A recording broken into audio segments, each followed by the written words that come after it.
Yeah, so we gave you guys a story a couple days ago that the Houston Rockets, Daryl Morey and company, they're looking to go out and get Jimmy Butler. They're trying to convince the Philadelphia 76ers on a sign and trade. Jimmy Butler is from the Houston area. All right, so you got to kind of convince Butler on wanting to play back at home. All right, if you can convince Butler on wanting to be a part of the Houston Rockets, you then got to convince the Philadelphia 76ers to play ball with you. You would need them to agree for, with a sign and trade. The Philadelphia 76ers, if they wanted to, could play ball with the Rockets, but they don't have to. The Rockets don't have the cap room to sign Jimmy Butler up straight up and down. They need help from Philly, and what they would need for Philly to do is to take on some of the Rockets players. Now, these are good players. It'll at least take two of these three players, Eric Gordon, PJ Tucker, and Clint Capela. It would at least take two of those three guys going over to Philadelphia to get a deal done. The thing that I brought up the other day was if Philadelphia loses J.J. Redick, we'll see what he does in free agency. That might factor in. If you could be able to go get, you lose J.J. Redick and Jimmy Butler tells you, I don't want to play for you guys anymore. I want to go sign with Houston. Can you help me out a little bit here?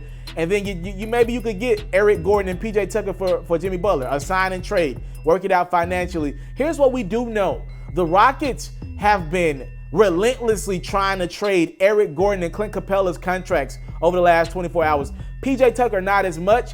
My guess is PJ Tucker and James Harden have a very close relationship. I'm guessing Daryl Morey and the Houston Rockets don't want to trade PJ Tucker, but if it's last resort, I'm sure they would trade him to bring in Jimmy Butler. But I'm sure they're trying their hardest to move on from Eric Gordon and Clint Capela first. They're actually trying to shop these guys to get a first-round pick to help convince the Philadelphia 76ers to do ball. So they're actually shopping these guys around to other teams to see, do they want, look, I would consider it a first-round pick for Eric Gordon. He can hoop. Eric Gordon put up 30 a few times in the playoffs.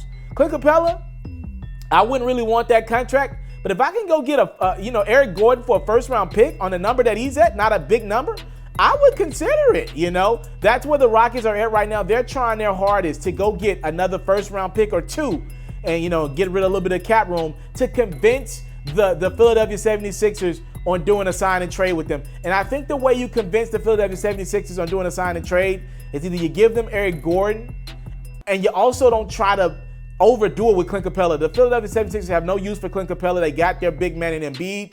That cap hit would be too much. That would actually interfere with Ben Simmons re-signing him next year. His contract is up. So I think the Rockets, first off, need to find a team that's willing to take on Capela for a first-round pick. And then from there, maybe try to convince the Philadelphia 76ers to play ball. Maybe they've already talked to Jimmy Butler behind the scenes and already gauged some type of interest in him. Maybe Harden or Chris Paul is doing some recruiting. We'll see what happens. NBA free agency is right around the corner, ladies and gentlemen. It's going to be as exciting as hell as it's been in quite some time, man. This is going to be big. I came from nothing, but I want everything God has for me. I interview celebrities. I talk sports. I still represent the culture. I got the kids. You are now tuned in. Yo, we locked in right now, Mr. Taliaferro. Mr. Taliaferro. Shout out to Mr. Taliaferro. You're watching Mr.Taliaferro TV. Mr. Taliaferro TV. Here with the triple B's. You can't do nothing but win.